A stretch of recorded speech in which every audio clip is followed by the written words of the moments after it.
A very good morning to all of you. बच्चों, आपको पता है ट्रांसलेशन में हम फ्यूचर इंडेफिनिट टेंस इसको सीख रहे थे। तो मैंने आपको पहले भी बताया था कि मोस्टली सारे सेंटेंसेस जो होते हैं उनका स्ट्रक्चर ऑलमोस्ट सेम होता है। तो स्ट्रक्चर, जो बेसिक स्ट्रक्चर किसी सेंटेंस का होता है वो क्या होता है? Subject, then we use the helping verb, then verb and last में object. This is the basic structure of a sentence. अब इसमें जो भी चेंजेस होते हैं वो हेल्पिंग वर्ब और वर्ब में होते हैं according to the tense and type of the sentence. तो फ्यूचर इंडेफिनिट टेंस में जो हेल्पिंग वर्ब हम यूज करेंगे वो होगी इधर विल और शैल। आपको याद होगा, राइट? या तो हम विल का यूज करेंगे या फिर हम शैल का यूज करेंगे, डिपेंडिंग ऑन द सब्जेक्ट। अगर सब्जेक्ट हमारा आई या वी है तो हम शैल का यूज करेंगे and with the remaining subject हम यूज करेंगे विल का। और वर्ब की हम यूज करेंगे फर्स्ट फॉर्म। वर्ब की कौन सी फॉर्म यूज करेंगे? फर्स्ट फॉर्म यूज करेंगे। तो ये होता है हमारा फ्यूचर इंडेफिनिट टेंस का स्ट्रक्चर। तो चलिए अब हम सेंटेंसेस को ट्रांसलेट कर लेते हैं। पहला सेंटेंस हमारा है, मैं भगवान से प्रार्थना करूंगा। मैं क्या काम करूंगा? भगवान से प्रार्थना करूंगा। अब प्रार्थना करूंगा, ये इसमें काम हो रहा है और इस काम को करने वाला कौन है? मैं, मतलब कि आई। तो मैंने लिख दिया आई, और आई के साथ अभी मैंने बताया हम यूज करते हैं क्या? शैल। आई और वी के साथ हम शैल यूज करते हैं। तो आई शैल, आई शैल। अब क्या काम करना है? प्रार्थना करूंगा, प्रार्थना करनी है, क्योंकि हेल्पिंग वर्ब के बाद आती है वर्ब। तो प्रार्थना करने की होती है प्रे। आई शैल प्रे, और प्रे के बाद हम लगाते हैं to. I shall pray to, किससे प्रार्थना करनी है? गॉड, भगवान से। तो GOD। यहाँ पे से की इंग्लिश जो है वो प्रे टू में ही इन्वॉल्व हो गई है। आई शैल प्रे टू गॉड, ये हमारा सेंटेंस यहाँ पर कंप्लीट होता है। नेक्स्ट इज, हम त्योहार पर नए कपड़े खरीदेंगे। हम क्या काम करेंगे? जब कोई त्योहार आएगा तब हम उस त्योहार के लिए या उस त्योहार पर नए कपड़े खरीदेंगे। काम कौन सा हो रहा है? खरीदने का। खरीदने वाला कौन है? हम, मतलब कि वी। और वी के साथ हमें मालूम है हम लगाते हैं शैल। वी शैल, खरीदने की बाय। तो हम खरीदेंगे, इसकी इंग्लिश हो गई वी शैल बाय। अब हम क्या खरीदेंगे? नए कपड़े। We shall buy new clothes. We shall buy new clothes, हम नए कपड़े खरीदेंगे। कब खरीदेंगे? त्योहार पर। तो on festival. We shall buy new clothes on festival, या फिर ऑन द फेस्टिवल, डिफरेंस नहीं है।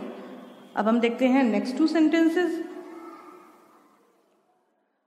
सपना अपने भविष्य के बारे में बातचीत करेगी। कोई लड़की है सपना, उसको अपने पेरेंट्स के साथ कुछ बातचीत करनी है। तो वो किस बारे में बातचीत करने वाली है? अपने भविष्य के बारे में, कि भविष्य में उसे क्या करना है, कैसे करना है, कितनी पढ़ाई करनी है, कहाँ जाना है, जो भी कुछ उसने अपने भविष्य के बारे में सोच रखा है, उन सब टॉपिक्स पर वो अपने किसी भी व्यक्ति से बात करेगी। तो इसमें काम कौन सा हो रहा है? बातचीत करने का, मतलब कि डिस्कस। अब यहाँ पर कन्वर्स नहीं आएगा, क्योंकि दो लोग नॉर्मल कॉन्वर्सेशन नहीं कर रहे हैं। सपना किसी चीज के बारे में बातचीत करेगी, उसको डिटेल में समझाएगी, इसीलिए यहाँ पर डिस्कस हम यूज करेंगे। और काम करने वाला कौन है? सपना। तो सपना की स्पेलिंग होती है SAPNA, सपना। ठीक। अब सपना हमारा ना आई है ना वी है, मतलब हम शैल का यूज नहीं करेंगे, हमने यूज किया विल का। सपना विल, और वर्ब होगी डिस्कस। तो सपना विल डिस्कस, सपना बातचीत करेगी। किसके बारे में? अपने भविष्य के बारे में। तो अबाउट फ्यूचर। अब बात करते हैं अपने की। अपने के लिए हम क्या यूज करेंगे बताइए? हाँ, मुझे मालूम है, मैंने आपको बताया था कि हम अपने के लिए हिज, हर, ये सब यूज करते हैं, आर।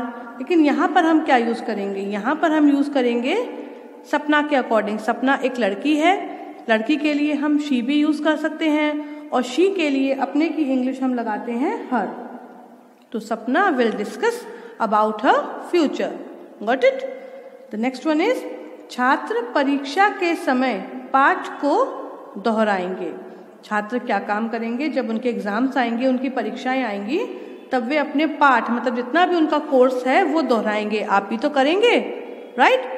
तो इसमें काम कौन सा हो रहा है, दोहराने का। वो काम कौन कर रहा है, छात्र। अब लिख देते हैं स्टूडेंट। अब देखिए यहाँ पर तो छात्र है, लेकिन यहाँ पर है दोहराएंगे। तो इससे हमको समझ में आ रहा है कि जो सब्जेक्ट है वो हमारा प्लूरल में जा रहा है। दोहराएगा नहीं लिखा है, दोहराएंगे, इसीलिए यहाँ पर हम लगा देते हैं स्टूडेंट्स। स्टूडेंट्स विल, और दोहराएगी रिवाइज। तो स्टूडेंट्स विल रिवाइज, छात्र दोहराएंगे। किसको, अपने पाठ को। सॉरी, केवल पाठ लिखा है, तो रिवाइज द चैप्टर। और कब,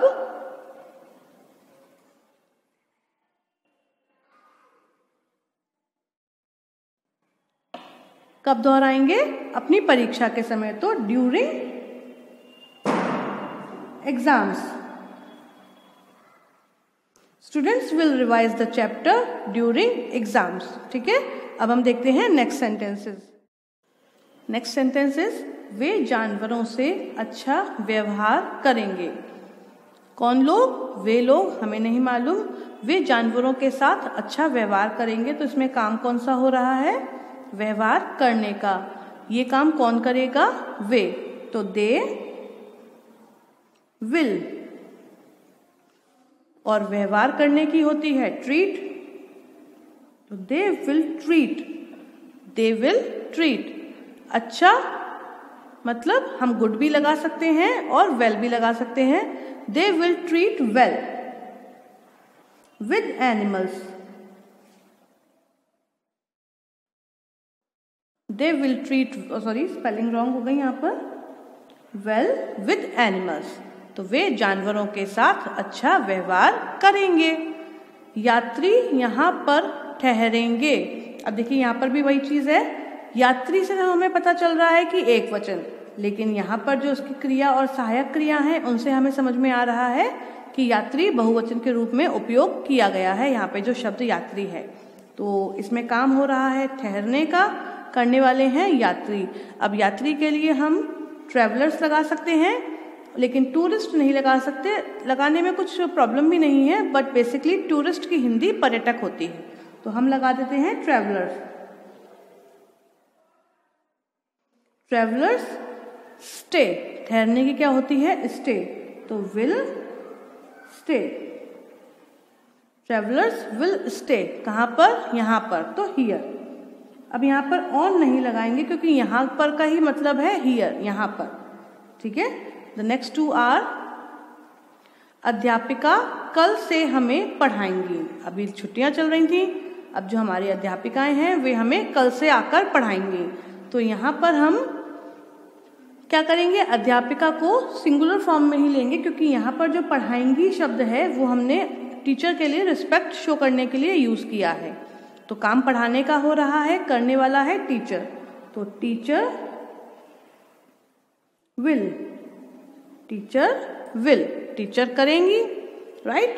टीचर विल क्या करेंगी, पढ़ाएंगी, तो टीच। किसको, हमें, us. Teacher will teach us, teachers. अध्यापिका हमें पढ़ाएंगी, कब से, कल से, तो फ्रॉम टुमारो। ये हो गया हमारा सेंटेंस कंप्लीट, गॉट इट। और एक और देखते हैं, तैराक सोमवार को नदी में तैरेगा। तैराक मतलब क्या होता है, जो व्यक्ति स्विमिंग करता है। तो तैराक सोमवार को नदी में तैरेगा का मतलब क्या है कि उसने डिसाइड किया है कि वो मंडे को ही नदी में जाकर तैरेगा। काम हो रहा है तैरने का, करने वाला है तैराक। इसकी इंग्लिश आई होप आप लोगों को पता होगी, स्विमर। Swimmer will swim.